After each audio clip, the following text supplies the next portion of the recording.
বাস চলছে তার গন্তব্যের উদ্দেশ্যে। ঋতু ও তাসফির পাশে বসে ইতস্তত করছি আমি। ড্রাইভারের পাশের সিটে বসে আছে বাহারাজ। ক্ষণে ক্ষণে পেছনে তাকিয়ে আমাকে ইশারা করছে সে। নিজেকে কিছুক্ষণ ধাতস্থ করে সিটে গা হেলিয়ে দিলাম। ঋতুর হাতটা চেপে ধরে অস্ফুট স্বরে বললাম, ঋতু আমার শরীরটা ভীষণ খারাপ লাগছে। জানালার বাইরে উঁকি দিয়ে আনন্দ উপভোগ করছে ঋতু। আমার কথায় চমকে উঠল। আমার গালে হাত রেখে উদ্বিগ্ন হয়ে বলল, হানি কি হয়েছে তোর? বমি পাচ্ছে? এই তাসফি, পানি এনেছিস সাথে? আনন্দ ভ্রমণে সবাই বেশ উত্তেজিত। কেউ গান ধরেছে, কেউ বা সেই গানের তালে নাচছে। সেই সাথে যোগ দিয়েছে তাসফি, জয়, আহাদ। কোলাহলের মাঝে ঋতুর ডাক শুনতে পেল না তাসফি। ঋতু দ্রুত সিট থেকে বেরিয়ে জয়ের শার্ট টেনে ধরল।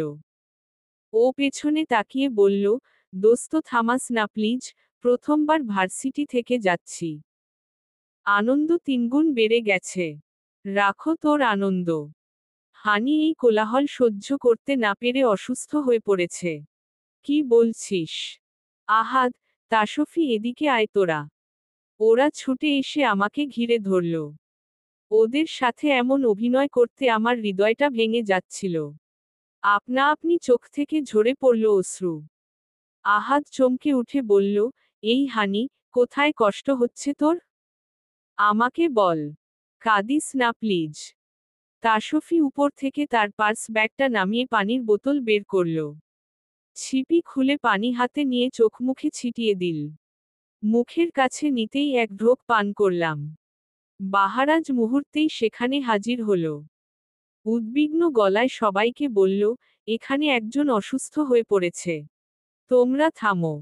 শান্ত হয়ে গেল পরিবেশ। সবাই উকি ঝুঁকি দিয়ে ভিড় করল সেখানে। আহাদ চিন্তিত হয়ে বলল, আগে এমন পরিবেশে আমরা ঘুরতে যাইনি। প্রথম যাচ্ছি, তাই হানি অসুস্থ হয়ে পড়েছে। বাহারাজ মাথা জাকালো। খানিকটা ঝুঁকে বলল, তোমার কি বেশি ক্লান্ত লাগছে হানি? তুমি যেতে পারবে, সিউর তো? আমি নেভানো গলায় বললাম, আমি যাব না। প্লিজ আমাকে বাড়িতে দিয়ে আসুন। বাহারাজ চলে গেল। আহাদ, তাসফি, ঋতু ও জয় আমার কাছে বসে রইল। ওদের মুখগুলো দেখে আমি নিস্তেজ হয়ে যাচ্ছি। আচমকা বাস থামল।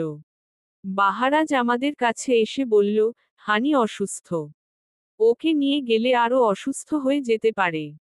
তাই ওকে আমি বাড়িতে পৌঁছে দিচ্ছি। চারটি কণ্ঠ একসাথে বলে উঠল, আমরা যাব না ভাই। আমরা হানিকে ডাক্তার দেখিয়ে বাড়িতে দিয়ে আসব। না, তোরা যা। আমার জন্য তোরা কেউ ট্রিপে মিস দিবি। আমি সিটের পর সিট ধরে বাস থেকে নেমে গেলাম। ফুটপাতে বসে মাথা হাঁটুতে গুটিয়ে নিলাম। বাহারাজ আমার পার্স ব্যাগ নিয়ে এলো। অতঃপর ট্রাভেলিং ব্যাগ বের করে রাস্তার পাশে দাঁড়ালো। আমাদের থেকে বিদায় নিয়ে বাস এগিয়ে চলল সামনের দিকে। বাসটা সামনে বাঁক নিতেই বাহারাজ হাঁফ ছেড়ে বাঁচল। আমার দিকে হাত বাড়িয়ে দিয়ে বলল, বাহ! দারুণ অভিনয় করেছ তুমি। এবার ওঠ। আমি উঠলাম না। হাউমাউ করে কেঁদে ফেললাম। বাহারাজ হতভম্ব হয়ে গেল। আমার পাশে বসে বলল, কি হয়েছে মধু? কাঁদছ কেন? তোমার কি সত্যি অসুস্থ লাগছে? বাহারাজ আমার বারবার মনে হচ্ছে, আমরা যেটা করছি সেটা ঠিক নয়। আমাকে বিশ্বাস করো হানি, নিজের থেকেও বেশি। তাই, আমি লজ্জা পেয়ে গেলাম। বাহারাজের থেকে নিজের ট্রাভেলিং ব্যাগটা টেনে নিয়ে হাঁটা দিলাম সামনের দিকে। বাহারাজ পেছনে পেছনে আসতে আসতে ফাঁকা রাস্তায় গান ধরল, চুমকি চলেছে একা পথে, সঙ্গী হলে দোষ কি তাতে? রাগ করো না সুন্দরী গো, রাগলে তোমায় লাগে আরো ভালো। আমাদের বাস খুলনার উদ্দেশ্যে যাত্রা শুরু করবে ভোর 5টার দিকে। এতটা সময় পার করার জন্য আমরা এলাম বাহারাজের জিমনেসিয়ামে। বাহারাজের জিমনেসিয়ামে আসতেই চমকে উঠলাম আমি। আমাদের জন্য সেই 4জন কর্মচারী অপেক্ষা করছে। বাহারাজ তাদের আগেই জানিয়ে রেখেছে আমরা আজ রাত্রিযাপন করব এখানে। জিমনেসিয়ামের একদম পেছনে ছোট একটি কামরা। আসবাবপত্র হিসেবে আছে একটা ছোট খাট, সিঙ্গেল সোফা ও একটা আলমারি। ছোট বিছানাটি হরেক রকম ফুলে সাজানো। গন্ধে ম ম করছে চারিপাশ।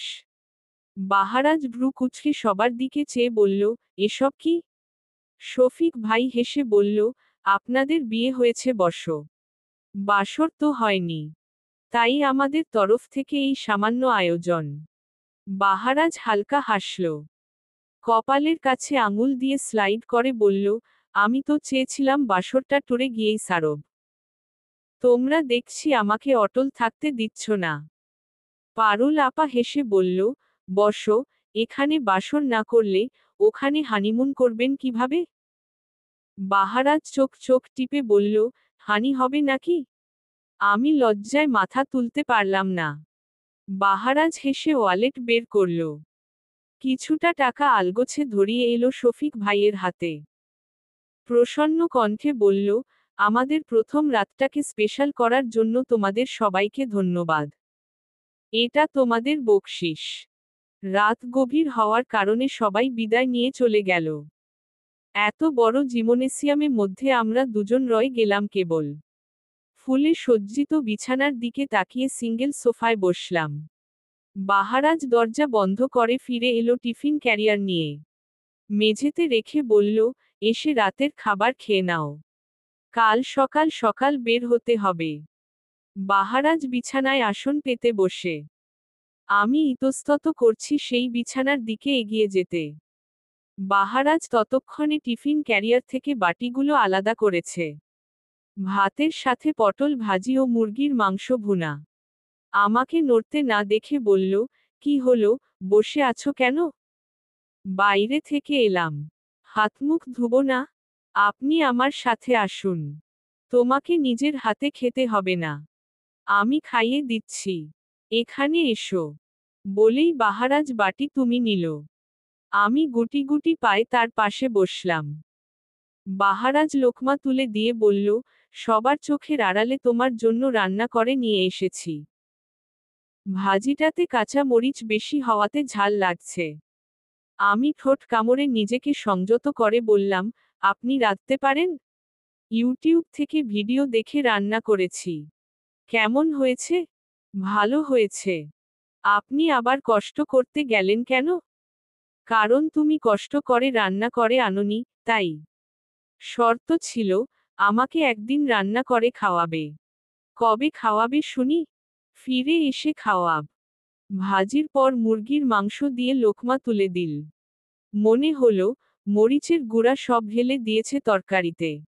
ঝালে কান থেকে ধোঁয়া উঠছে। ঝালে আমার অ্যালার্জি, তাই মুখ ফুটে কিছু বলতে পারছি না। চুপচাপ খাবারগুলো গিলে যাচ্ছি। ক্ষণে ক্ষণে ঝাল বেড়ে যাচ্ছে। সহ্য করতে না পেরে পরপর কয়েকবার কেসে উঠলাম। বাহারাজ তড়িঘড়ি করে পানি ভরতি গ্লাস বাড়িয়ে দিল। এক প্রকার কেড়ে নিয়ে এক ঢোকে পানি শেষ করে ফেললাম। দুহাতে চুলগুলো মুঠো করে উন্মাদের মতো করতে লাগলাম। বাহারাজ আতকে উঠল। মাথায় হাত রেখে উত্তেজিত হয়ে বলল, হানি, এই হানি। এমন করছো কেন? ঝাল। ঝাল লাগছে। অনবরত চোখ থেকে পানি ঝরতে লাগল। আমার ছটফটানি ক্রমশ বেড়ে যাচ্ছে। বাহারাজ দাঁড়িয়ে গেল। আশেপাশে তাকিয়ে পর্যবেক্ষণ করে ফিরে এলো কাছে। আচমকা আমার ঘাড়ে হাত রেখে নিজের ওষ্ঠদ্বয় স্পষ্ট করে আমার ওষ্ঠে। চলল অধর সুধা পান। তিনি আরেকটু এগিয়ে আসতেই আমার মাথা ঠেকে গেল পেছনে। ধারাম করে বাড়ি খেলাম পেছনের দেয়ালে। অবিলম্বে আমার চোখজোড়া বুজে এলো। তবে সেদিন ভ্রুক্ষেপ নেই আমার। ঝাল কমানোর এখন আমার মূল লক্ষ্য। বাহারাজ সরে যাওয়ার চেষ্টা করতেই দুহাতে আকরে ধরলাম ওর গলা। দুজনের দূরত্ব এই প্রথম ঘুচল। তবে কেবল তা তৃষ্ণা নিবারণের দায়। চলবে ইনশাআল্লাহ। পরবর্তী পর্ব পেতে চ্যানেলটি সাবস্ক্রাইব করুন।